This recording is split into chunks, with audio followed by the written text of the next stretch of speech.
Hey, what's going on, everybody? Michael back at you guys with a special guest. Got my main man Joe here today. How you doing, bro? Never better, Mike. How are you? Hey, man, living the dream one day at a time, bro.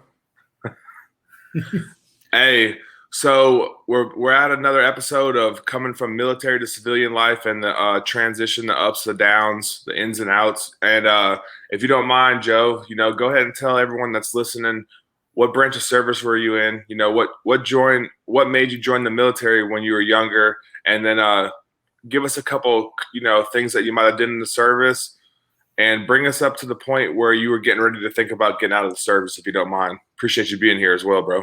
Yeah, sure. No, I appreciate you having me.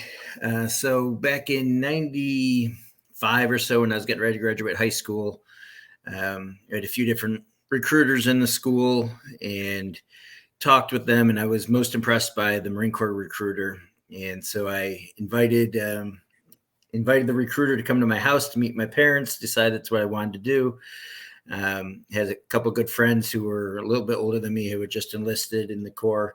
They came over to the house, and my mother burst into tears and said, "There's no way you're not doing this." My girlfriend at the time did the same exact thing. And so I told the recruiter I just basically was going to go to college and make a decision later on it.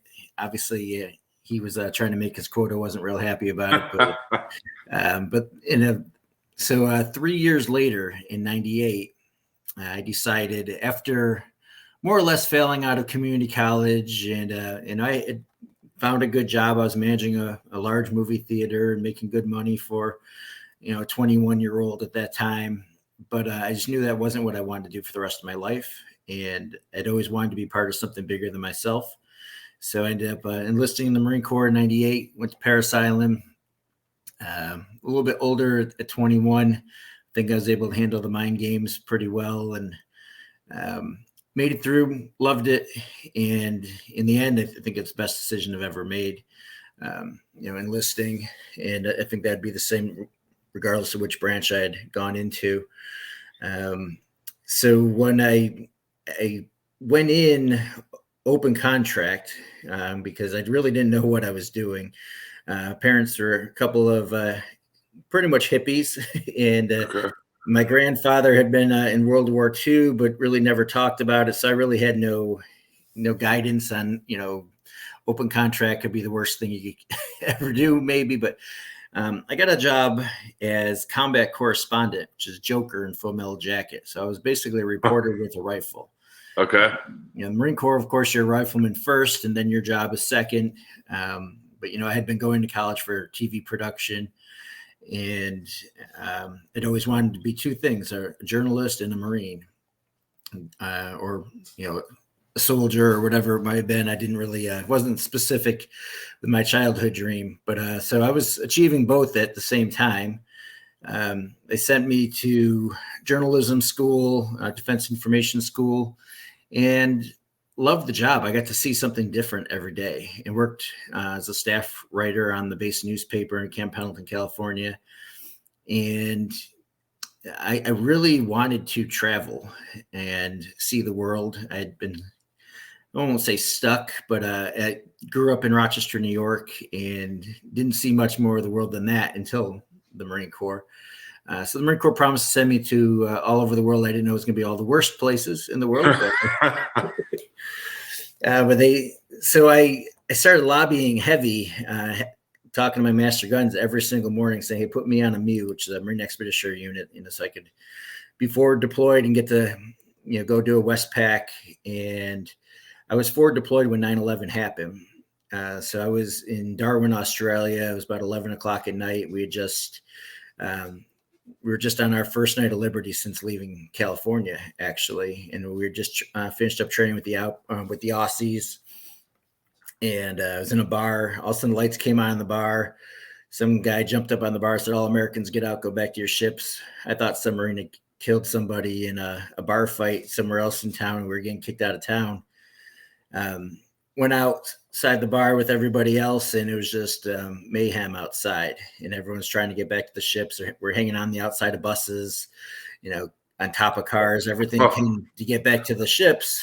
and still don't really know until I actually squeezed into a bus, and some guys who must have been, they were talking to somebody on the phone back home, and they said, we're under attack. Everything's been blown up, and there was a lot of a lot of back assumptions made, but get down to the ship, got into the mess deck, and saw what was happening back home, and kind of made a commitment to myself at that time that I was not going to get out of the Marine Corps until they took me out of the field, basically, because I had extended for this deployment just so I could get one non-combat, we figured, deployment, but it turned out to be combat. So we were in Pakistan a week later, and then we were in Afghanistan, initial wave of non-special forces in the day after, or actually on Thanksgiving in 2001. And really liked being part of history, but really loved being part of that first knuckle on the punch back after 9/11. So when I was already, my enlistment had already expired. Basically, my EAS had already come and gone. By the time we started coming back, I told them as long as they left me over there, I'd stay in. They said I had to go back with the unit, which was fine. We'd already been extended to. Went back and got a job. Well, so I knew my job. So combat correspondent writes, we take photos, video, and write stories about what the Marines are doing. And that comes back, informs the American public, informs, Marines' families, and informs Marines as well. And so at that time, I was looking at just about to become staff sergeant, and I was told as soon as I got back, I'd be sent to a recruiting station to be a public affairs person. So every recruiting station in the Marine Corps has one public affairs Marine. So they were going to take me out of the fight right after 9/11, and said, I don't want that. So you leave me in the fleet force, and I'll stay in. And they said no. And I knew what would end up happening. I'd do 6 years. I'd do 2 different recruiting stations back to back.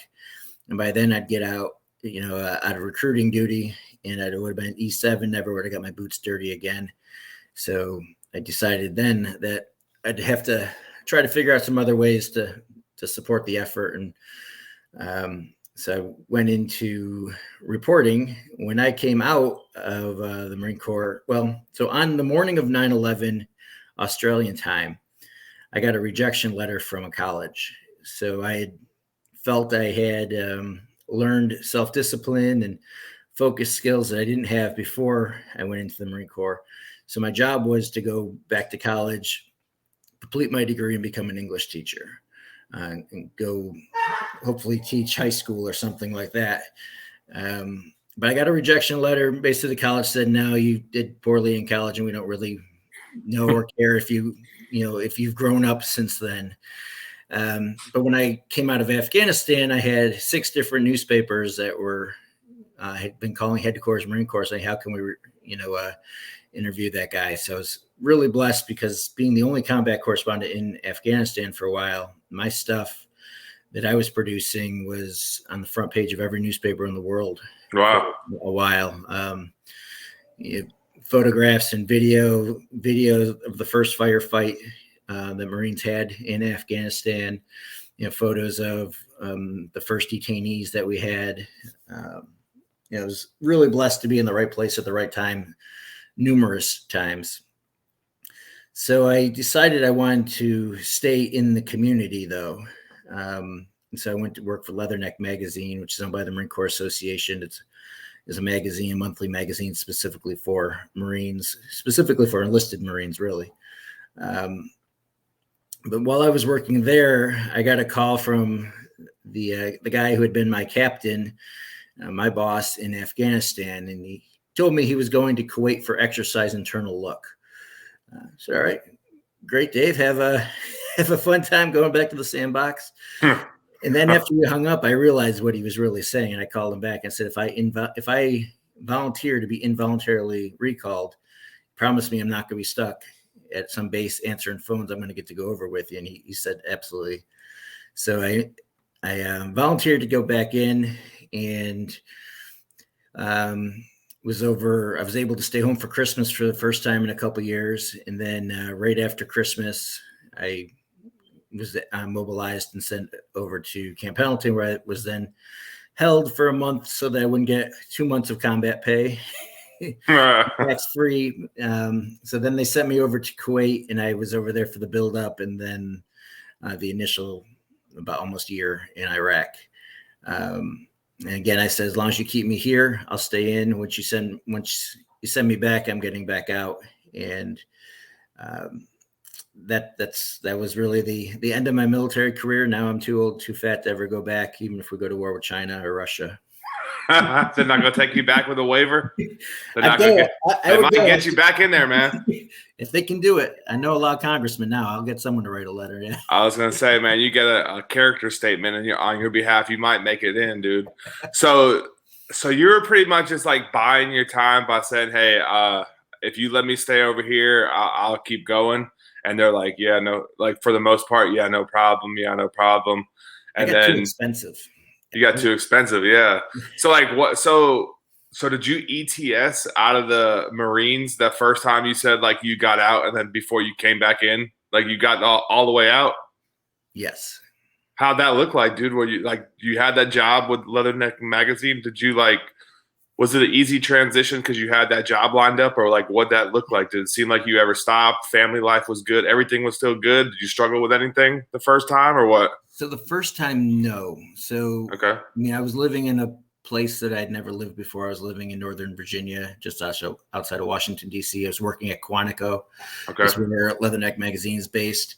I was working, my boss was a colonel. My other boss was Master Gunnery Sergeant, retired, both of them. So, I really hadn't gone very far. I just was wearing a different outfit okay. and didn't have to PT anymore. That was really the only difference. So that made the transition really smooth. And I would say, if you think you're going to have trouble transitioning, look for these positions that are, still fairly close to the military. If you really, did love it, but for whatever reason can't stay on active duty.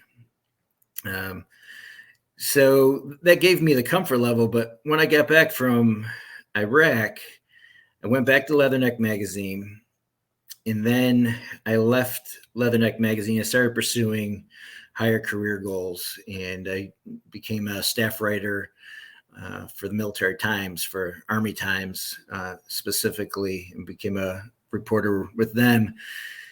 And leaving that community, I ended up having a breakdown, and PTSD definitely set in, and I recognized right away that I wasn't quite the same, and that I had some challenges, and I felt brutally vulnerable when I first got back, even the first time, not having a firearm anymore. Um, and the community was still there, but there were still things about personal safety, just things you get very used to. The hypervigilance was there, but I was able to maintain and just not really let it bother me. But after I left Leatherneck, and was much my neither of my bosses at Army Times were veterans, great guys, but there is still a difference. And just we had a little bit of relationship issues, and suddenly I was really having trouble keeping it together. Eventually did go to VA, and I went to a vet center, and social worker kind of explained to me what was happening, and was able to focus on myself a little bit during that time. And Gannett, Army Times, Military Times, they were really supportive, and things could have definitely turned out a different way if I didn't have supportive people around me. I'd gotten married during that time, and the marriage didn't last even a year. And it was somebody who had been really, I'd been with throughout most of my military career, even though she and I were on different coasts. But she wasn't a veteran, and I think that made a difference as well. So I ended up finding great woman who's still my wife now, 17 years later, who's a veteran, and finding someone who was able to relate and understand what I was going through made all the difference. And eventually left journalism for veterans advocacy when I didn't really feel like journalism was giving back and was helping support the cause and helping support our service members and our veterans. Lost too many when I was over there, and then I've lost a lot since I've come back to suicide. 8 Marines who knew really well, we're very close with, died by suicide since we all came back. So I ended up going into veterans advocacy, and now I'm the national executive director of AMVETS. So I work on Capitol Hill. I work directly with the secretary of the VA and other senior VA staff, fighting for veterans and our families and survivors. Hey, thank you for sharing that. And to touch on that suicide piece, man, you said it right there. Like, same with me. Too many to name, too many lost, too many gone without, like thinking that they're in this dark place that they can't get out of. But that's not really the telltale, story of it all, how it could end up. It could be solved. So I appreciate you for what you're doing for veterans too, because I'm sure you've helped a lot along the way. So commend you for that. What do you see? What do you see that veterans struggle with the most? Like, from your time doing advocacy work for veterans, like what have you seen with the people that you've worked firsthand with? Yeah, it's a big question. There's a lot of answers to it. The biggest thing for me, though, in the veterans we lose, I think almost always they feel alone. They don't understand that they are not alone, that there are a lot of us who care about them, will be there for them, and that there are a ton of resources, all different types of ways that can, they can grow and learn that resilience, learn how to live their best lives. There's a ton of stuff out there for them, and been very blessed to help build some of those things, but there's just a ton of things making that connection for a veteran who's in need, to find out what he or she needs and then find the right resource is the biggest challenge. And in almost every case, though, the veterans who end up dying at their own hand, they just don't understand what's out there for them, that there really is hope. And, again, there are many of us who care about them. Even if we don't know them, we care about them. We want to be there for them, and we will be if they give us the chance. Yes, sir. Indeed. We will. We definitely will be. So I want to rewind a little bit and talk about when you said that you when you first got out, you didn't go to the VA, like what would, okay, it's going to be like a couple part question, but let me go ahead and spit it out to you. So first and foremost, like, what sick call protocol look like when you're in the Marines? Like, if you did get hurt, did you sort of get treated for it, or did you sort of brush it off? And for two, like, I'm assuming you didn't have a disability rating when you got out the military, because it didn't seem like you touched on it, but I could be wrong. But lead us into like what that started looking like when you actually went to go seek help at the Veterans Service Center, and what would you have done different if you could go back, or you could tell someone right now about the whole thing with your records? It doesn't matter if it's mental health or physical. What would you have to say to them, Joe? Yeah, great question, Mike. So the stigma was very clear. If you were someone, what they call a sick bay warrior, or, if you're going off every time you get a bump and bruise, then you're malingering, you're weak, you're not Marine Corps tough, all of those things. Look, this system is set up on documentation.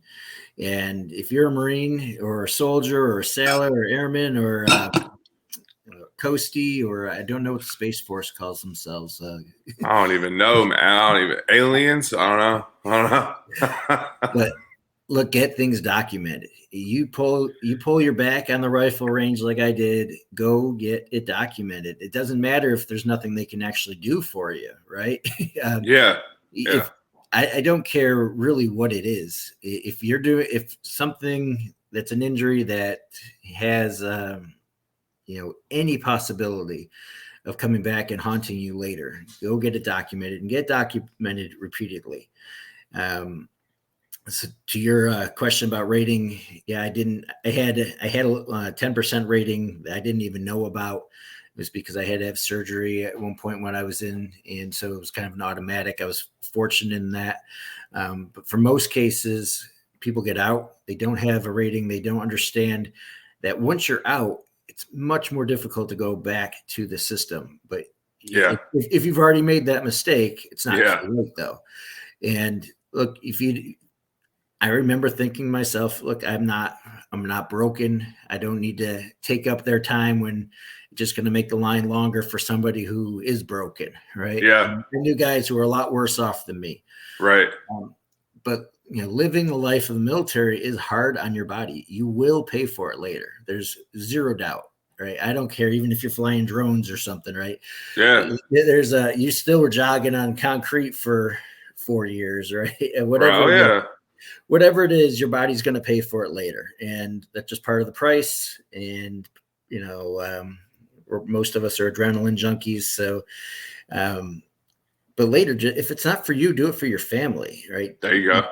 And if you end up needing a knee replacement when you're 35, which is pretty early, but not unrealistic for somebody, you have that documentation. It's much easier to go back, and the VA should pay for it. And the VA is very well funded, has the funds, has the doctors, the medical capacity to do these things for you. Get it documented, get into the system. You don't have to use it right now, but if something comes back later in life, it's much better to have the VA do it than have to put it on your family, especially if whatever that is puts you out of work or something down the line. Doing that now can really help prevent a hardship on your entire family later. Yeah, most definitely. So after that 10% that you got, did you ever get an increase on yours when you were working with the VA, when you started going to see them after you got out, or how'd that go? I did for a few different things, including PTSD. Okay. And I talk about that, by the way, because I think it's important to talk about it. I mean, I know some people don't want to talk about it. They're ashamed of it or they embarrassed by it. Don't be, right? I mean, it's real. If we talk about it, then those who are worried about talking about who really need it just to survive, they need to talk about it. It's going to make it easier for them. But yes, so I went back, went through AMVETS and went through DAV, these veteran service organizations. And again, I run AMVETS at the national level, but I don't care which VSO you go to, but go to a national veterans office and do not pay to have your claims done. There you go. You've already paid for it with your service, right? So you get these guys, they will help you. You've got to do some work. You got to put together your records. You've got to go to your appointments, those types of things. But the benefit is definitely worthwhile. At the very least, you're probably going to get another, $100 a month or something. But it's really not about that. It's more about it's insurance for your body, so you can get the health care that you need or mental health care that you need either now or later in life. Absolutely, man. What made you reach back out and get in touch with those organizations when you were going through it? So I was actually working for AMVETS by that time. Okay. And I didn't really know about it. I remember I met with a VFW service officer as part of my transitioning out process, where you got to go sit in some classroom for a week and then run around the base to get signatures, turn in your gear and stuff. I didn't even know what I was really doing at that point. I didn't know why this guy really needed to talk with me. I know what the VFW was, but I didn't know what he did. Later found out, if you really spend some time with that person, while processing out, everyone should sit down with the National Service Officer from one of the congressionally chartered veteran service organizations, whether it's AMVETS or DAV or Legion or American Legion or VFW or whatever it is. You should sit down with somebody and go over your medical records. There's going to be things in your medical records, as long as you haven't neglected your body too much, there'll be stuff in your medical records, even if it's just your physical, that shows, where you sustained some injuries over the years. And they're going to be able to document that and present it to the VA. And then the VA knows about it. But I didn't know about that really when I was getting out. And so it was 6 years later before I did my first claim. And I'm really thankful that I did now. I probably went without and paid for some things I shouldn't have paid for in different ways for those 6 years. But that's, that when I talk about veterans not knowing the resources, it's really, every veteran should understand it's part of his or her job to find out about the resources that are available to them, because they've been put in place for a reason. And don't let them go to waste. Sometimes when these resources aren't used, they go away too. Congress stops funding them, or VA stops staffing them. It's important for people to use the resources that they need and they've earned. They're there for a reason. No, man, that's a great point, because I was just reading something the other day on there's only like, I don't know, maybe 500,000 veterans that use like their VA benefits for school in 2020, 2021. And there's like millions of veterans that are probably like eligible for it. So you make a great point on, it's like, yes, you as a veteran, you're the one, or the military's, active duty member, reserve member, guard member, you're the one that's responsible for your future at the end of the day, right? Like there is a lot of information out there, but if you don't sort of get into it and try to like Google it, you just go on Google and type in, you can find stuff for veterans. But I was guilty of it, just like you, man. I didn't even go see a service officer. I did. They said I had an appointment. It wasn't mandatory. I didn't even know what that was for when I got out, and I did 8 years in the Army, and I still didn't take it upon myself. I was so ready to get out from the experiences I had and the leadership I had. I canceled my own, time to go and talk to that service officer to try to get connected when I had stuff in my record. So you make a great point. Just make sure you sit down with it, make sure you don't pay, because those services should be free. And just take care of yourself. No one else is going to do it for you. You think someone's going to come save you when it's time to get out of the Marines and say, hey, Joe, thanks for your service, man. Here's everything you're going to need to be successful when you get out. It doesn't really happen like that, right? You're sort of just like, it seemed like you were just like extending your time to keep going. They're like, yeah, no problem. But it's like, man, I haven't really even asked you, but like, it seems like you touched on it though. You were running around the post when you got back from Iraq, trying to clear the base, and then you're pretty much out the door, and then you're just on to the next thing. It wasn't too much of, hey, Joe, what you gonna do when you get out? You got a plan, you got housing, I've only heard that mentioned one time so far about a leader asking, somebody like yourself, like, hey, did someone ask you, like, what's your plan when you get out, Joe? You got a job, you good, you got housing, did you have anyone like that in your corner?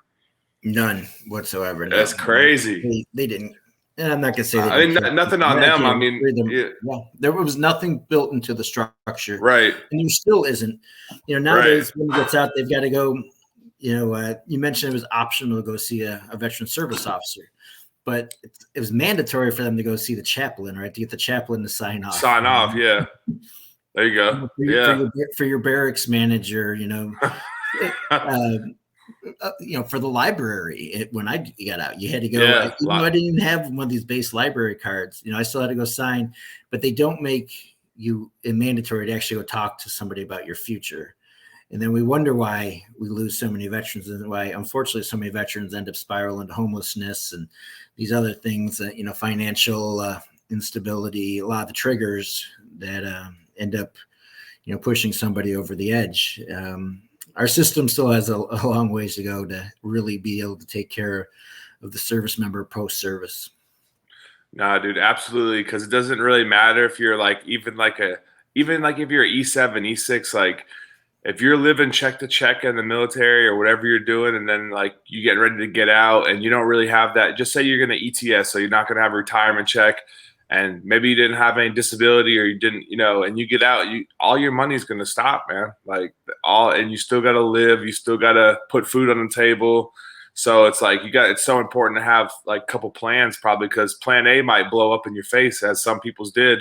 Then what about plan B or plan C? Then you might be working at a jobs like I was for 12 or 13 or $14 an hour, thinking that what's my worth? And then it does start to spiral out of control, man. And it happens pretty fast, dude. So Well, just plan, man. I think Congress really is the one who needs to put these requirements in, because I don't want to put a bad juju on somebody, but in some ways, the Army or the Marine Corps, the Navy, Air Force, they don't necessarily want you to succeed when you get out, right? Because they want you to come back. Because that ends up happening to a lot of people, right? I mean, I came back because I was gonna get the chance to go back to war, which I wanted. Right.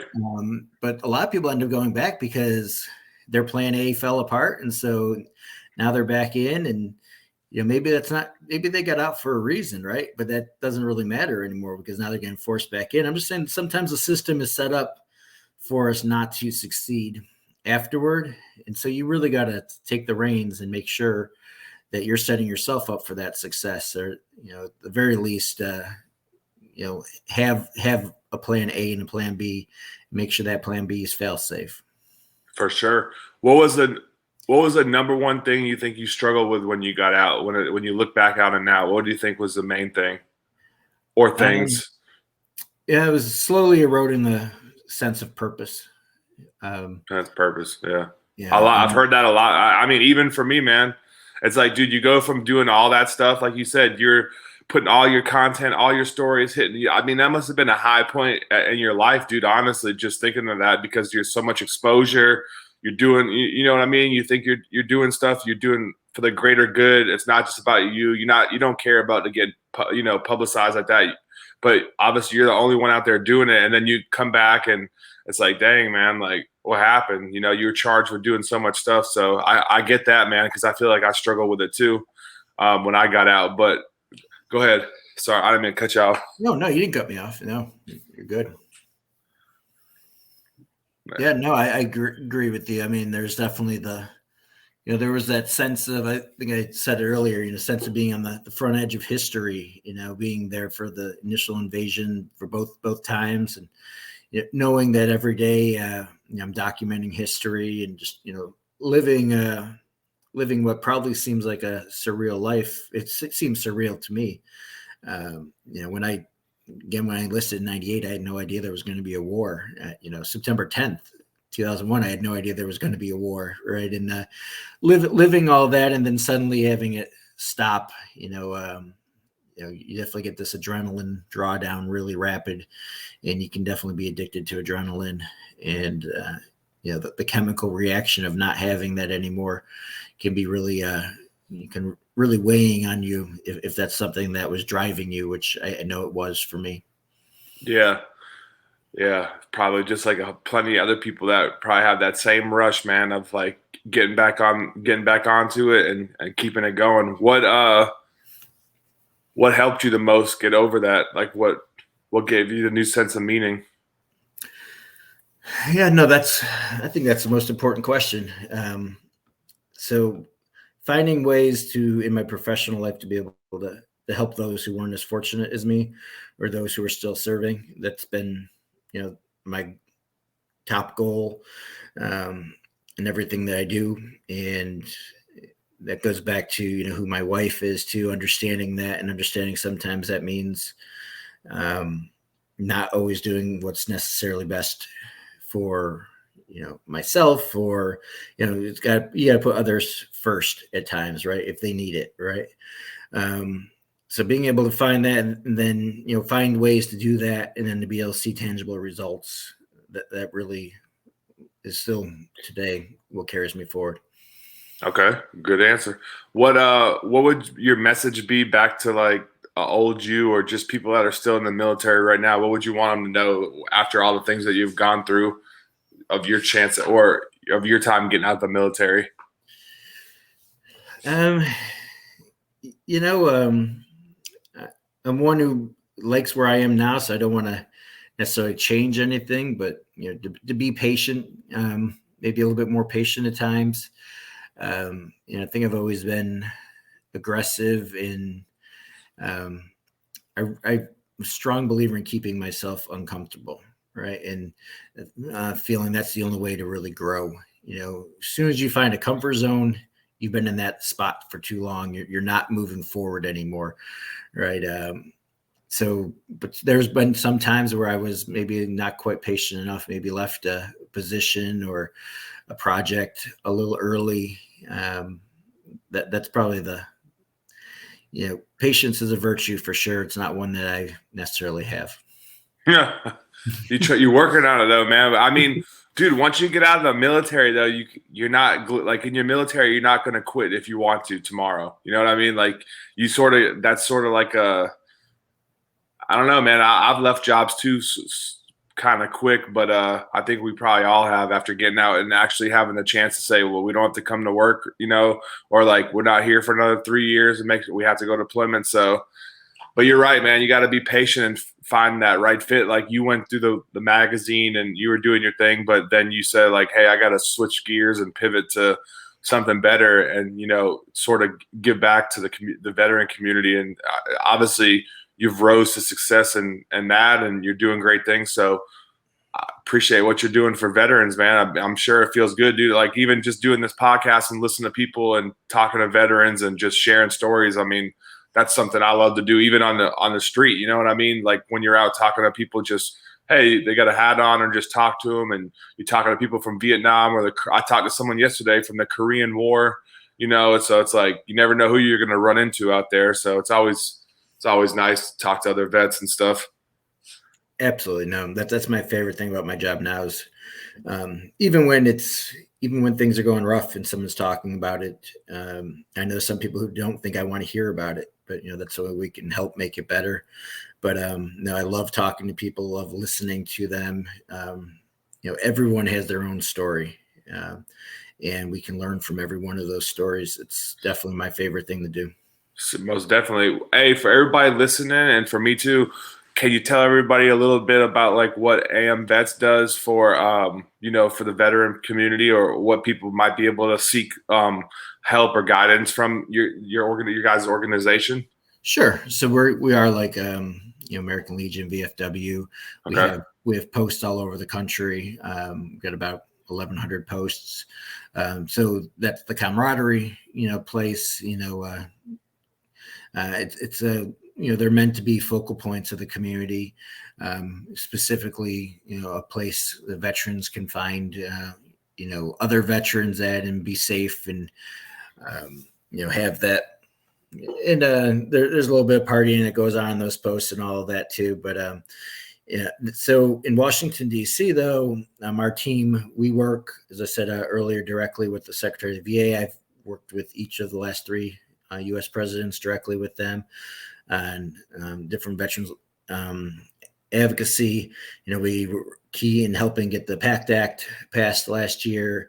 It was key in helping build the post 9/11 GI Bill, Mission Act, a lot of this landmark legislation that really has us where we are right now, veterans wise. But then we're out there in the communities helping veterans with their claims. And then also and I think this is one place that kind of sets us apart. If people are having trouble, veterans are having trouble obtaining their medical care through the VA, or they're getting subpar or substandard medical care, we can help advocate with that. We've built relationships with the directors of every veterans VA medical center, VA hospital in the country, so we can advocate on your behalf on that. And it's always free. We never charge anyone anything. There's membership fees for those who want to join a post, but I don't even ask someone if they're a member when they ask us for help.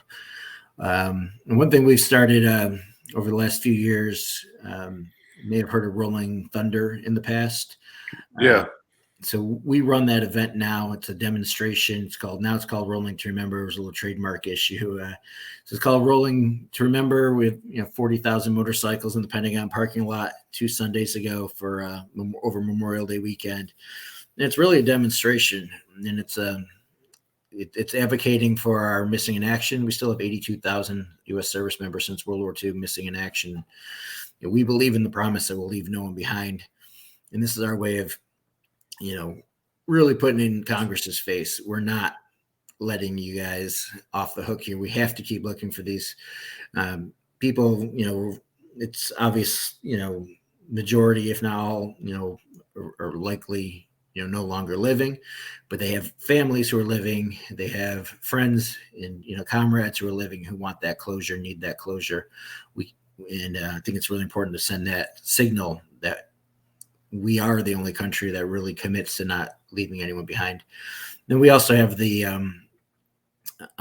Rolling to Remember, we have suicide prevention as mental health awareness is a key to that. Something else we're letting the administration and we're letting Congress know that Americans all across this country care about this, and that we demand that they continue working on this issue. We're not doing nearly enough still, obviously. So we're an advocate, and we're a place for camaraderie. And I didn't really know this before, but every veterans benefit we had, it wouldn't be there if it wasn't for veteran service organizations. And I'm not saying that just because I run one of them. We're only the fourth largest one anyway. But it's kind of like joining a union or a professional association, joining a veteran service organization. Obviously, I'd love for you to join AMVETS, and anybody who's honorably served, regardless of when or where you served, is eligible for AMVETS. But join any veteran service organization. It helps where the numbers, Congress really does pay attention to how many veterans we represent when it comes to us going in and demanding change, demanding more funding for programs that are working, or replacing programs that are not working. They pay attention to how many people we have behind us. They understand that grassroots, and they understand the veterans vote. We're probably the only big lobby in Washington, D.C. that doesn't have to give lawmakers money. We don't give lawmakers money.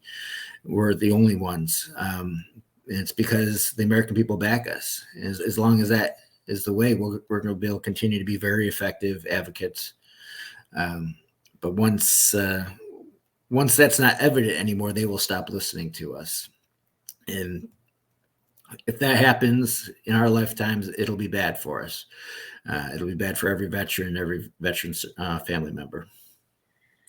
No, you're absolutely right. And hey, appreciate you sharing that, Joe, because what you guys do, the work you guys do for veterans is awesome, man. I mean, I've been a part of the American Legion before and done other meetups with veteran groups, and it's great, man. Like you said, for the camaraderie, for the stories, for the humor, it's like old times, man, without your uniform on, but you can still kind of disconnect and reconnect with people that, you served with before, man. Because I feel like everybody yearns that, man. You go talk and you might have, I met one guy before, he was a pilot in Mogadishu, man, Somalia, when the real Black Hawk Down. So I talked to him, and now he's like a bee farmer. So, and he was like a, warrant officer or a full bird colonel, whatever he was in the Army. But it's like, you never know who you're going to connect with. And it's like, I feel like that's one thing that I struggled with a lot was with connecting with people when I got back from the military, because I was used to being around all these people in the military, and you come back and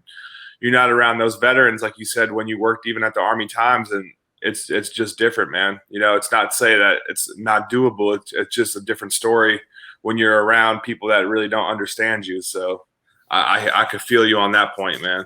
But appreciate what you do for the all the American vets. I'm gonna check out AMVETS. I've heard of you guys before. I never thought about joining, but definitely gonna look into it after this. If anyone else would be interested in joining, what would they do? Just pretty much go on amvets.org or something like that and just pretty much sign up, or what'd you think? Yeah, exactly. amvets.org. And you can check on the website there if you have a post nearby. If you don't, It's really easy to start a post. And feel free to reach out to me. We've got a pretty good sized staff. I'll get someone to connect with you who's local. I'd be happy to talk with you myself. It's easy to start a post too. But yeah, amvets.org. We're on all social media stuff as well. And of course, we're going to share this pod out too, and we'll tag you back. And if you could, retweet what we or whatever it is. For sure. It's a great way to get the word out there. I appreciate that very much. Okay, no problem on that. Hey, what's one word to describe your military service? Oh, um, yeah, I'd say blessed. List. I Okay. know I've said blessed a few times today, but I was just very, very fortunate, and I don't really believe in luck. I'm not a super religious or anything either. It's not the point of saying blessed, but I think just it was. I'd say some people would say it was a Forrest with two R's, as in a Forrest Gump style. It just seemed Yeah. like every time something popped up big, I was just already fortunate enough. It wasn't like my skill or anything or any ESP. It was just happened to be there, and it was uh, wouldn't trade it for anything. Okay, same. Hey, what was the better defect? What had better food, man? Leatherneck or TQ? Because you were at both. Which one did you like better? Yeah, I'd say TQ. What was your favorite meal in the Marines, man? What was your favorite time? Marine chow can't be off base. Favorite meal. Oh, well, I'm sure it's going to be an MRE. I mean, I ate MREs for over a 3.5 year period. I ate MREs for like 29 months. Woo, boy, Got a little. man. I did get service connected for the digestive system that messed up pretty good. But I was gonna say, dude. I was gonna say, man, not to get too crazy, but dude, that's a, like long time without bathroom problems or something. If you eat, yeah, yeah, the MREs are vital. Man. Those things are dangerous, man. they are. You're absolutely right. I mean, I think I'm a master chef when it comes to mixing and matching the MRE stuff now, though. Oh, that's hey, because guess what I'm looking for, man? You know how they do like the videos of like people in jail cooking, right? Yeah. I'm looking for somebody to do a YouTube channel about cook the MREs up like Gordon Ramsay. So I guess we found you, man. You found a new calling, bro. We found Oh, you. oh, I could do it. I'm We're gonna gonna need. get you. We're I'm gonna gonna. send you a pallet of MREs to your house, man. So send me your address. I'm gonna get those dropped off to your garage, and then you're gonna go ahead and we're gonna start filming you, man. Start Man, breaking them down. You do a time lapse. You put your marine camos, your digi camo back on, and get going. Alexa, I never wore the digital camis. I got out and they All right, brought what you digital got? camis Jungle or in. whatever you got. I What you got got? them. Still. I got them. I'm gonna have to figure out something because I'm not gonna ask for a Humvee in this, but I gotta. I would utilize the engine block on the Humvee too sometimes when we'd really get creative.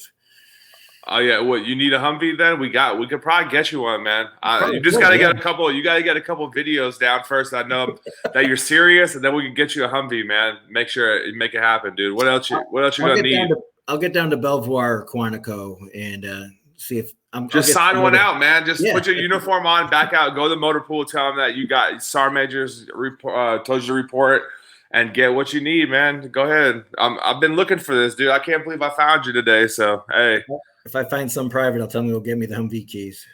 yeah, tell them that you need an exhaust sample, man. Tell them you need the exhaust sample, dude. Send them out there, see what they can find. Perfect. But nah, man, yeah, you got to get creative with. I forgot, yeah, because you were in during like the invasion, so they probably weren't even sending y'all hot chow, man. That must have been a mess. Now we had the only thing we ate occasionally is CNN reporters who were with us would bring in non-bread or something that looked like fruit, but they were living out on the outside of the wire, and they'd go out and get stuff and bring it into us every now and then. But we realized they would totally mess up our system when we Oh yeah. eat a little bit. Just get off there a little bit. But yeah, I mean, the doctors told us you're not supposed to eat it for more than like 4 weeks without supplements and stuff. Like, and now we had nothing for a year straight. That's wild, man. Yeah, it's the Wild West, dude, for sure. What was your It is a favorite wild place that one. you saw? My favorite place. Um, so I was able to go through before 9/11 into Palau and the Oh, Peleliu nice. Islands and Guadalcanal. Back where obviously Marines and soldiers fought in World War II and in the World Wars, and I mean the appreciation for what the conditions they fought in blew my mind back then for sure. But Djibouti was terrible. Oh man, Pakistan was pretty where'd you terrible. go to Karachi? Yes, yeah. Okay, In Pakistan, yeah, also spent time in Jacobabad and Pasni. Jacobabad's where I was most of the time, but I did get up to Karachi for 2 days. okay, Jacobabad was back before the war really started. It was like in October. I remember being, having to have internet connection to be able to send content back to the Pentagon for distribution. I was yeah. a few people who could see what was happening back in the, in the real world at that time. And I saw a lot of criticism of George W. Bush, who was president at the time, for not doing anything in response to 9/11 yet. I'm like, these people over there criticizing, they don't know we got 2,000 Marines here in this little air base, preparing and going in, and we had to go in a couple times for search and rescue, and some planes and some Rangers went down. It was really interesting to me that how quick people were even back then to criticize government response and whatnot. But the people in Pakistan were terrible to us. The people in Afghanistan were great to us. So at least the ones that we could see.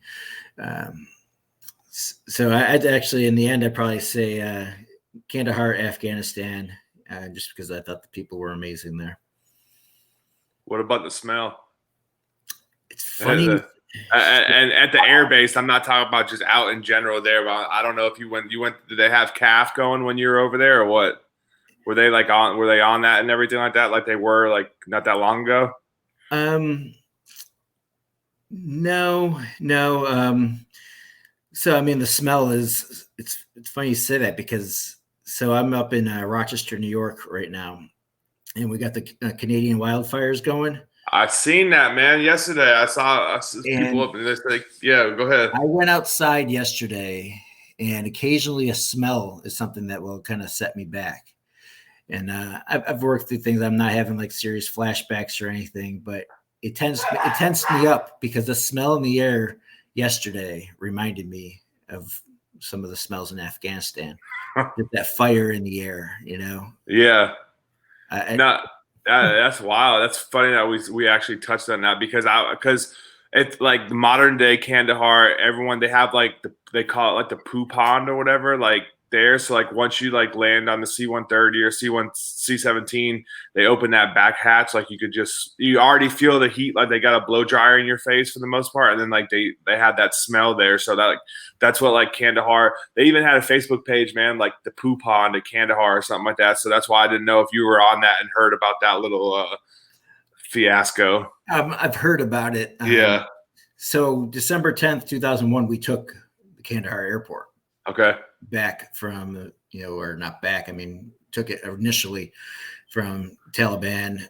Northern Alliance had gone in, they couldn't take it. And then we came in, and General Mattis, who was a 1-star at the time, was our, task force commander, and went in, took it, and we mortared the hell out of so the Iranians were flying in reinforcements into the airport.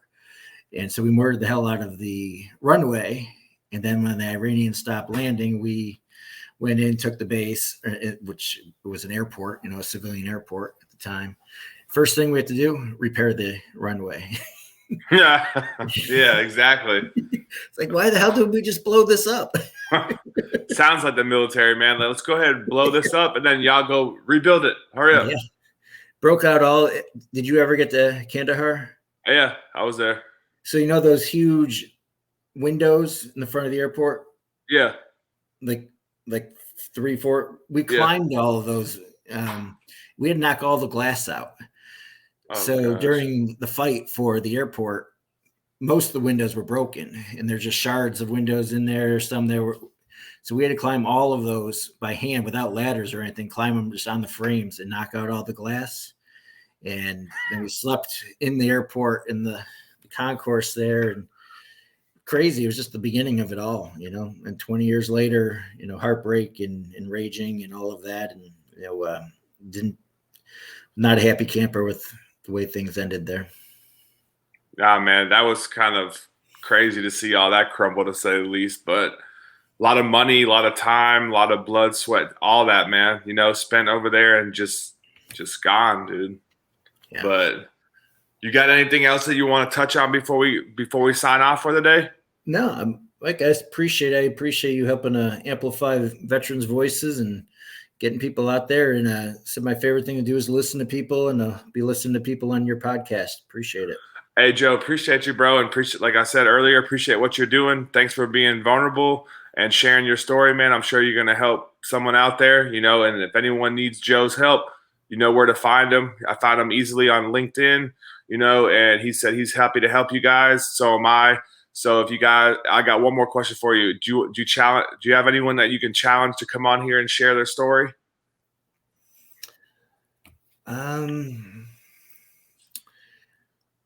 Yeah.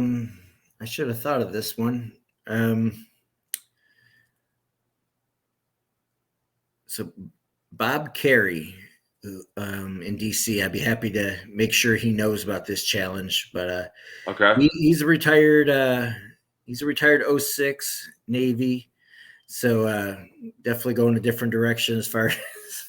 But this guy, he's pretty amazing. His personal story, and he's really achieved a lot, self-made, and another veterans advocate, and just a great guy in DC who's been fighting for us all for a long time. All right. Well, hey, Bob, we look forward to having you on here one day. And hey, Joe, it's been a pleasure talking to you today, bro. Keep in touch, and I look forward to blooming our relationship, man. So thank you guys all for listening. 22 suicides a day is too many. Veterans that are in need, let's get them in touch with people that can help them out. We were all there before I was there. I needed people's help. I had to swallow my pride and put it aside to get to the next level. So I appreciate everyone listening in. Until next time, y'all have a blessed day.